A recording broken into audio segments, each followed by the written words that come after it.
Welcome to the Empowered Money Girl, where we break down the barriers to financial confidence, celebrate women's wins, and reveal the secrets to living boldly and well. I'm your host, Josette Mandela. So let me ask you this. What happens when a lifetime of making people feel welcome turns into a purpose-driven business? Valerie Gangas is here to show us what that looks like. She's the founder and CEO of Juniper Holiday and Home, a vacation rental and property management company known for beautifully designed properties, impeccable standards, and truly memorable guest experiences. Valerie grew up in a close-knit, lively family that could have stepped straight out of My Big Fat Greek Wedding, where hospitality, connection, and delighting others were simply part of everyday life. With advanced degrees in transpersonal psychology, women's studies, and comparative religious studies, Valerie brings a thoughtful, human-centered approach to entrepreneurship.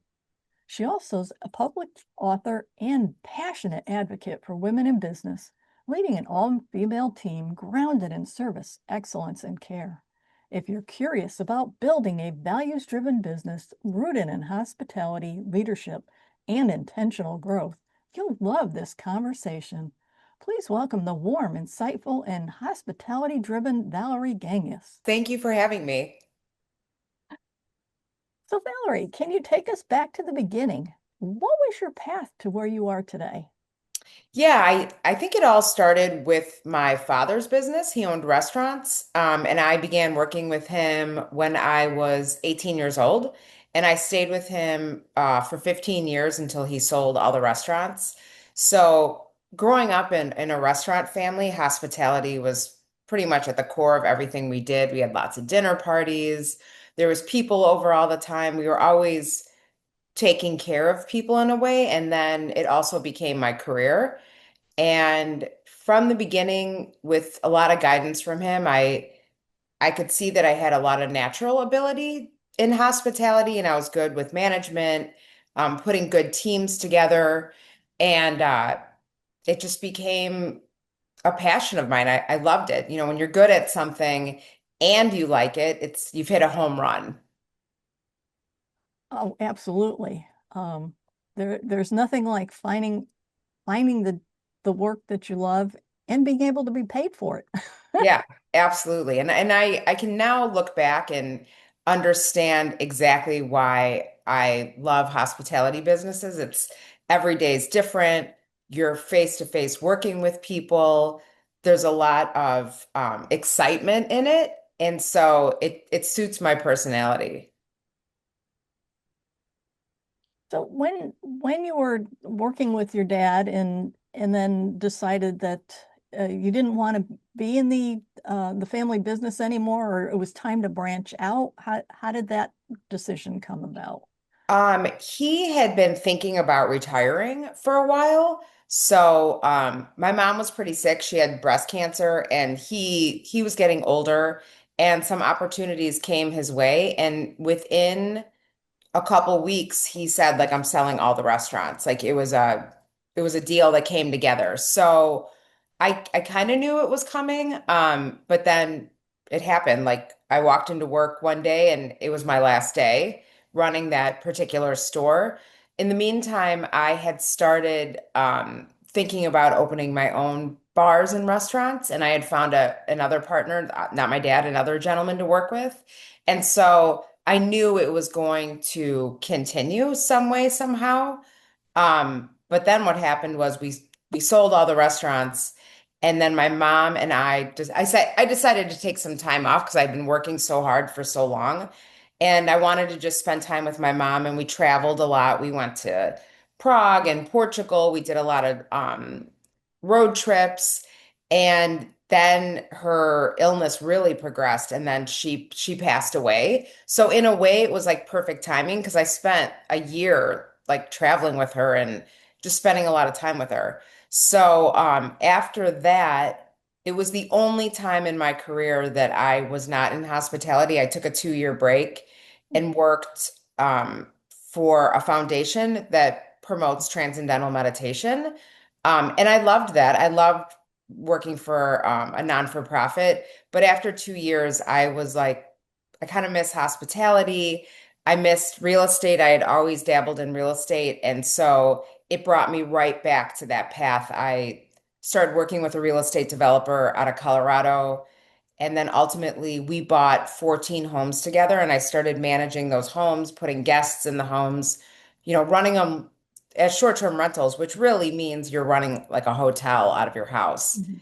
And that turned into Juniper. People started approaching me to buy my homes and keep me on as a property manager.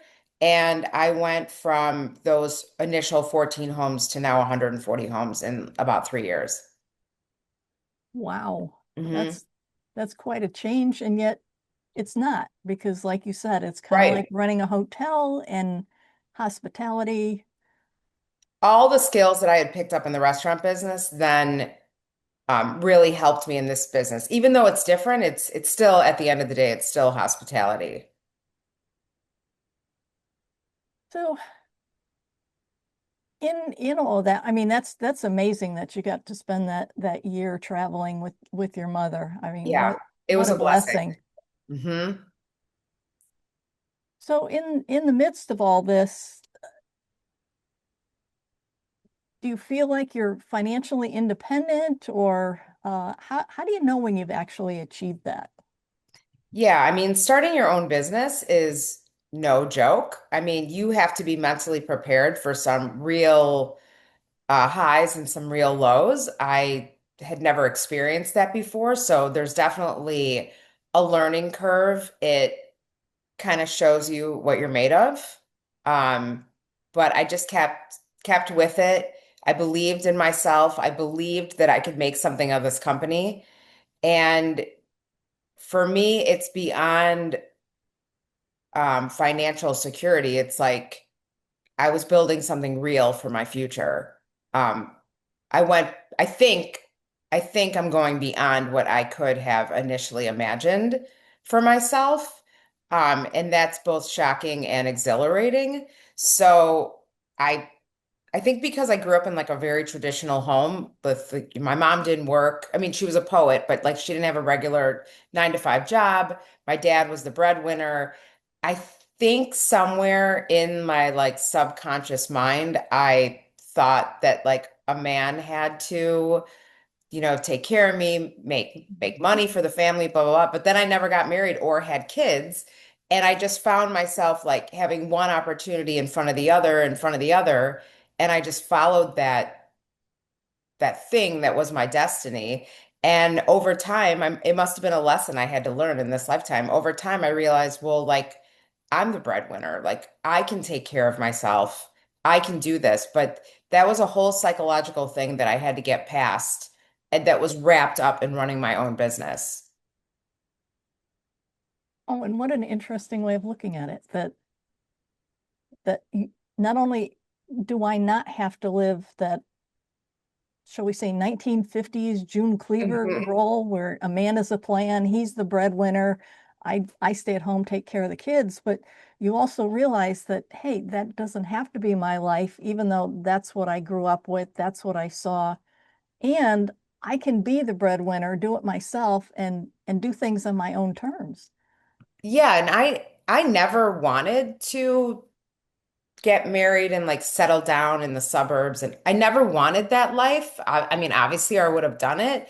So it was like the money part had to catch up with like who I really was.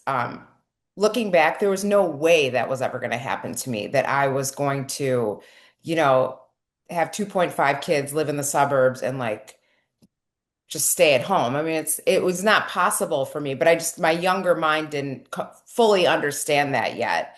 So, yeah, I mean, I think when you go out in the world and you're carving out your own path, especially if you're creating new things that haven't been done before, it can be scary, but what happens is you really evolve. You have to keep up with it or you won't make it. It's as psychological as it is just like grit.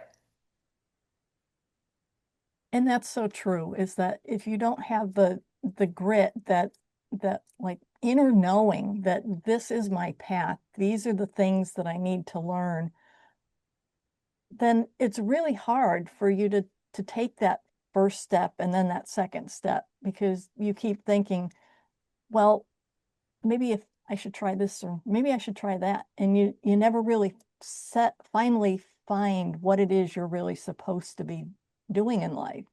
Yeah, and if you don't clean up these old ways of being or these old notions, like you will sabotage yourself. You won't even realize you're doing it. So I just think it's vital to always go within and really take a hard look at yourself, especially when things aren't going the way you'd like them to go, that it's coming from you. It's not coming from anyone else. So that means it's time to really take a look at yourself and, you know, ideas from your childhood. What's holding you back? It's definitely being projected from inside yourself. And that's such an interesting insight too, is that a lot of times we get stuck in a pattern because either that's what we grew up with or that's um, all we've ever seen in whatever our community might be. And having the presence of mind to open your mind and try something else and really dig into yourself to figure out is this really my path or am I reliving somebody else's life? Yeah, I mean, And I think that's at the core of what's going to fulfill you. You have to be in alignment with your authentic self. Without that, I think there'll be a fair amount of struggling and or unhappiness attached to all this. I think a lot of women miss that point is that they do things because because my mother said so, because it's always been done this way in our family, or, take your pick. The story of becauses become our life instead of really sitting down with ourselves, because sitting down with ourselves sometimes, well, that's scary. And that unknown piece is, I don't know that I want to go there. Yeah, I mean, it is. You're going against the grain. It's usually, from your family, your friends, society tells you you should be doing it one way. And if you don't take that route, it's a very unknown path. So it's important to find other people that you can surround yourself with that have maybe gone before you. I had a mentor, a woman that had a very successful vacation rental company. And immediately, like from jump, I started working with her. I met with her 3 days a week. I never missed a week. And I let her teach me everything she knew and I listened to her. And so I think it's really important to have a mentor and professionals or friends or someone or people around you that get it and support your path because there will be times where you will question your sanity. Agreed. Running your own business, there's no question. There's days where, if, like you say, if you don't have mentors or friends that really understand what it is you're doing, and maybe they've even been there, people around you that don't understand are going to tell you, "Oh, just give up." If something Absolutely. is Absolutely. I mean, most people cannot do this. They cannot run their own businesses and stick with it. Like it's very, very difficult. Like you're going all in if you're going to do this because everything is dependent on your success. You can't depend on a boss or a corporation. You're the one that's creating your own reality. And that is very different than taking a traditional path.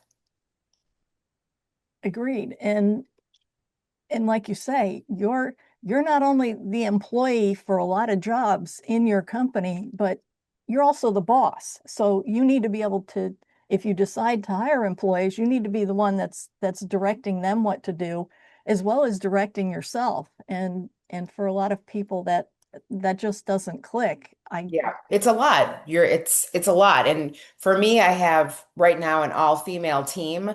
A lot of them have families. I'm I always am thinking about them and how I can make their life better, how to make sure I keep the doors open, that we're all getting paid, because it's not just them, it's everyone attached to them. So I take that really seriously, and it's a lot of pressure, but it also motivates me to do a great job, steer them in the right direction so we can all be successful. I mean, for me, it's a group effort. Oh, I love that because like you say, it really is a group effort. Is that the more that you all work together as a team, the more all of you get to enjoy from this company. Yep. Yeah. So, what kind of relationship do you have with money today? It sounds like it's evolved. So, Yeah. I feel like I have an extremely healthy relationship with money. I purposely structured my life when starting this company that I didn't have a ton of bills. I was living more simply. I knew just from like watching my dad my whole life that this wasn't going to be easy. And I knew the first couple years were going to be especially tough. So I really scaled back. Like I sold my house. Um, I just made sure like I had no debt, all the things, and just lived as lean as possible, knowing that if I stuck with it, it was going to it was going to work out. Again, like I really believed in myself. So, um I didn't want to put added pressure of having unnecessary bills for myself. So I think that was a big part of it.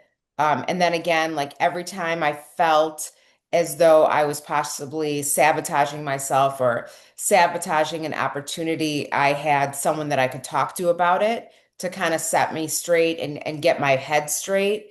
And then over time, with a lot of repetition, I just outgrew those old ways of being. It doesn't even exist anymore inside of me. I am always now looking to um, grow and be stronger and create an even bigger company. I see no limitation on myself anymore. nice. And Mhm. and that's the truly amazing thing. And I think something you had said earlier about not only are you worried about your business doing well so that you can stay in business and make money, but you're actually concerned about the people that work for you and their families and the whole company is really like a family run business, even though you're probably not related to most of the people that you employ. No, I'm not related to any of them, but it's like I think if you pick the right managers and the right people that are running your company, I mean, they are running my company. These girls, these women, they're incredible. And I trust them.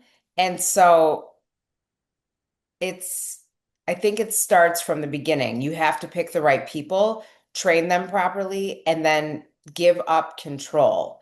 If you keep the reins too tight and you're trying to control everything, you will not grow and you will burn yourself out. And that was another learning curve. I had to learn to really trust, but I knew in my mind like I had picked the right people. They were smarter than I was, so why wouldn't I depend on them? Oh, I love that. You pick the, not only do you pick the right people, but you pick people that are smarter than you in that area that you want to. Always. And I think that's a lesson that more politicians should pick up on. But I'm not getting into politics, so let's. I'm just Yeah, going to I mean, set that aside. what's the point of hiring people that aren't experts in their different fields or positions? Like, I don't know how to do half of this stuff. I have the vision and I know how to put the team together, but I don't know how to do half the stuff that these other women know. And I don't know, that was just on my mind. I'm like, I'm not going to be able to learn, and become an expert in every single part of this company. Why not just hire the best of the best that I can find and let them run from it? And I learn from them every single day. I love that. So, what advice do you have for women who wants to start building her financial independence, especially if in the past she's relied on her partner or someone else for that? you just have to begin. So like yesterday, because I help other women too, just because I want to, like I think this is important. And I met with a girl yesterday and she has her own line of like health and beauty products. And that thing was happening to her where she was like sabotaging herself and she wasn't able to move forward. And I'm like, you just have to take the first step, like build the website. Now that we have ChatGPT or AI, there is no reason that you cannot start your own business because you have a professional, like the best of the best advisor in your phone that can help you do anything. You could create your own apps. Like there's nothing you can't do with AI now. So now there's really no excuse. So if you find yourself, you know, being stuck, that's a psychological thing going on. That's old patterns that need to be broken. That's the signal that you really need to look at what's going on. But as far as like, having your own business and creating something, you have to begin. You have to take action every day moving towards like having an actual business. So whether it's a website or, getting your name trademarked or whatever it is, there has to be action steps and every day you should be doing something moving towards that ultimate goal. And before you know it, you'll have a business. And then forget it. Like once you're in it, then it takes over. And then you just know there's stuff you have to be doing every day because it becomes a living, breathing thing. And that's so true. Like that old proverb that the journey of 1,000 miles, you have to take that first step, You or have you to. I never mean, get there. nothing's going to happen if you don't do anything. And I love that, where, like you said, in a world where AI is so prevalent. Totally different now. I wish I would have had that when I started. Yeah, yeah, exactly. It's one of those, good news, bad news is that we're here now, and We're here now. It's not going away. Use it and to your advantage. exactly. And it is. If you're not sure how to do something, you just go and ask your, I call it my tech partner. Yeah, You just go exactly. in. It's your board of directors in your phone. It's your attorneys. It's your assistant. It's your, customer relations person. It's everything. It can help you write emails. There's nothing it can't do, but you have to feed it all the information. Let it organize things for you. Let it create a schedule for you. Let it do the business development for you, and then just follow its lead. Exactly. And like you say, the important piece is that you need to feed it good information, because Mhm. if you just let it do its own thing, it there's a lot of garbage on the internet. But Yeah. if you're very specific with the prompts that you're giving it, and saying this is what I want my business to look like, then yeah, it's a great partner. And correcting it all the time. I'm constantly teaching. I mean, I've been using it actively for like a year and a half. So all of my contracts, all of my ideas, it knows everything about my company. So now if something comes up, I just ask, the different files that I have in ChatGPT, and it gives me a solid answer and a path forward. It's instantaneous. But that has been a lot of um, educating it and feeding it information and correcting it when it's wrong or not what I'm looking for. And now it knows me. So now it like almost speaks like me and answers like me, and it knows where I'm going. It knows my goals. And so we're just constantly moving towards that. And yes, exactly. And that's the, I guess I'll call it the key to actually using tools like that, is that you need to understand that it's not going to be an instantaneous thing, that you really Mm-mm. need to teach it the things it needs to know, so that in the end, the result that you're getting makes sense for you and your business. It's Mhm. not going to do that out of the gate, because it wasn't programmed for you. It's Right. a generic tool. Yeah, it's just like training an employee. And that's another thing that I have to add. Like when you do start your business, start documenting everything, how you do every process. And with AI, it's really easy. I use a piece of software in my company called Trainual.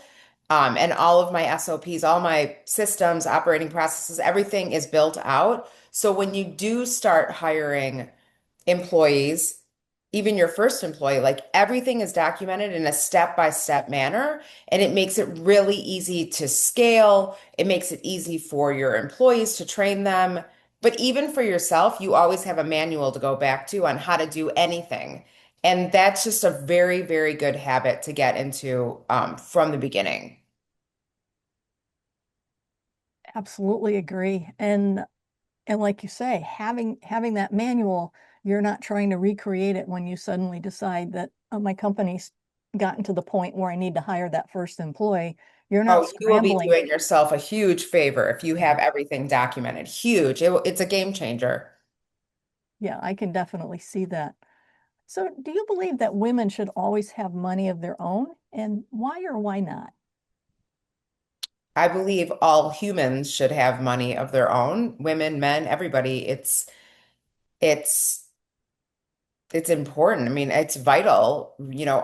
That's the currency of our world, right? You need money. So to be fully dependent on another person, maybe that could be temporary, but I don't think that's a good long-term plan because what if anything could happen, right? I mean, look at COVID. People lost their jobs, or your spouse could pass away, or get up, just walk away and leave you. So there's the worst case scenario situation, but also having your own money gives you like a real sense of self. Like, you have some independence. You're making decisions because you want to do things, not because you're dependent on someone else and you have to do them. That's a different way of living.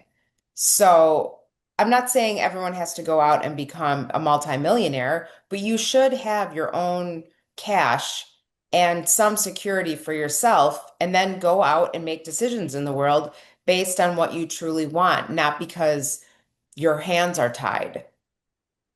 I mean, my goal for all people is to be free, and part of that freedom is also financial.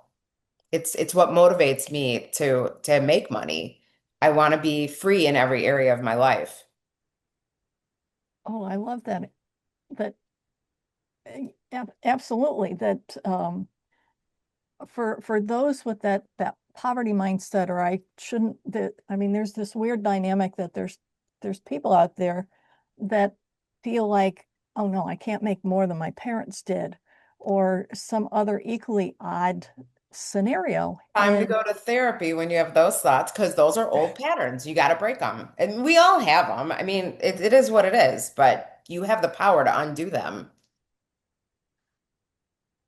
and yes, I'm sure in your education that sort of thing has come up, and that's how you're so good at pointing those things out rather quickly.